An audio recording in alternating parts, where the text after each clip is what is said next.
Mega 90. AI వచ్చాక సెలబ్రిటీల పరిస్థితి అగమ్య గోచరంగా మారింది. ఎవరి ముఖాన్ని ఎవరికైనా అతికించే డీప్ ఫేక్ టెక్నాలజీతో వారి పర్సనల్ లైఫ్కి రక్షణ లేకుండా పోయింది. ఈ ప్రమాదాన్ని ముందుగానే పసిగట్టిన పవన్ కళ్యాణ్ కుమారుడు అఖీరానందన్ ఒక సంచలన నిర్ణయం తీసుకున్నాడు.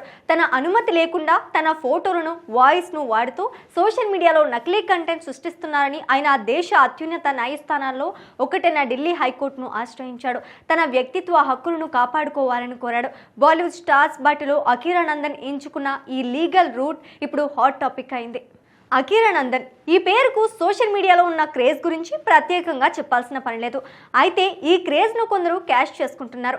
అఖీరా ప్రమేయం లేకుండానే ఏఐ టెక్నాలజీని వాడి ఆయన పాటలు పాడినట్లు, డైలాగులు చెప్పినట్లు లేదా ఇంటర్వ్యూలు ఇచ్చినట్లు ఫేక్ వీడియోలు సృష్టిస్తున్నారు. ఇవి చూడటానికి అచ్చం నిజంలాగే ఉండటంతో అభిమానులు, నెటిజన్లు మోసపోతున్నారు. ఇది తన ప్రైవసీకి భంగం కలిగించడమే కాకుండా భవిష్యత్తులో తన ఇమేజ్ను డ్యామేజ్ చేసే ప్రమాదం ఉందని అఖీరా ఆందోళన వ్యక్తం చేస్తున్నారు. అందుకే ఈ నకిలీ సృష్టికర్తలకు చెక్ పెట్టాలని నిర్ణయించుకున్నాడు అఖీరా. తన పర్సనాలిటీ రైట్స్ను పరీక్షించాలని కోరుతూ అఖీరానందన్ ఢిల్లీ హైకోర్టులో దావా వేశాడు. పిటిషన్లో తన ఫోటో, పేరు, గొంతు లేదా తనను పోలిన ఏఐ అవతార్లను కమర్షియల్గా వాడకుండా నిషేధం విధించాలని కోరాడు.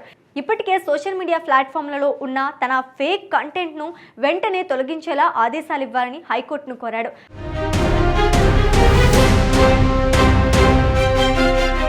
గతంలో Bollywood super stars Amitabh Bachchan, Anil Kapoor, Jackie Shroff కూడా ఇదే రకమైన పిటిషన్లు వేసి తమ హక్కులను కాపాడుకున్నారు.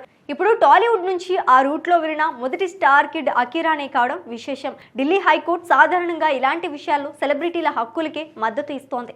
అఖీరా ప్రస్తుతం చదువు, సంగీతం పైనే ఫుల్గా దృష్టి పెట్టాడు. హీరోగా ఎంట్రీ ఇవ్వకముందే ఇలాంటి ఫేక్ ప్రచారం జరిగితే అది కెరీర్పై ప్రభావం చూపుతోందని భావించే ఈ ముందస్తు చర్యలు తీసుకుంటున్నట్లు తెలుస్తోంది. ఇక ఈ మొత్తం వ్యవహారంలో అఖీరా తల్లి రేణు దేశాయ్ పాత్ర కూడా కీలకం.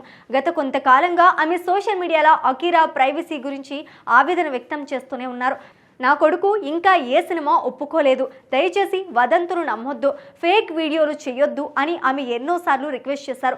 అయినా ఫలితం లేకపోవడంతో ఇప్పుడు అఖీరా నేరుగా లీగల్ వారికి దిగటంతో ఫేక్ క్రియేటర్లకు గట్టి వార్నింగ్ వెళ్ళినట్లయింది.